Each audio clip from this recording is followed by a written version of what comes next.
কৃষকরা যখন কৃষি বিলের বিরোধিতা করেছিল, আমরা সহযোগিতা করেছিলাম রাজনৈতিক ভাবে। বিজেপি সরকার বলেছিল কৃষকরা বুঝতে পারছে না তাই বিরোধিতা করেছে।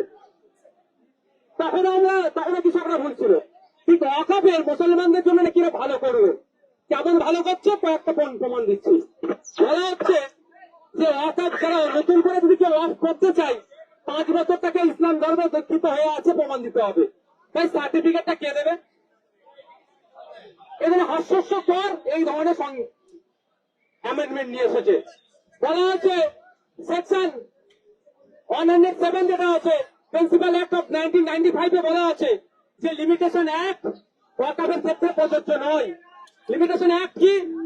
অর্ডিনারি যে আইন আছে 12 বছর কোনো জায়গার উপরে থাকলে জায়গার মালিক না হলেও সরকারের মালিক হয়ে যায়, সেটা শুধু ওয়াকফের উপরে প্রযোজ্য ছিল না। শুধু ওয়াকফ নয়, বিভিন্ন রিলিজিয়াস এন্ডারমেন্টের ক্ষেত্রে প্রযোজ্য নয়। কিন্তু সংশোধনের নামে মুসলমানদের উপকার করতে যে মুসলমান বিধবা মায়েদের উপকার করছে, মুসলমান ডিভোর্সি মায়েদের উপকার করার জন্য বলছে, মুসলমান গরিব মায়েদের বাপেদের উপকার করার জন্য আইন তুলে দিল।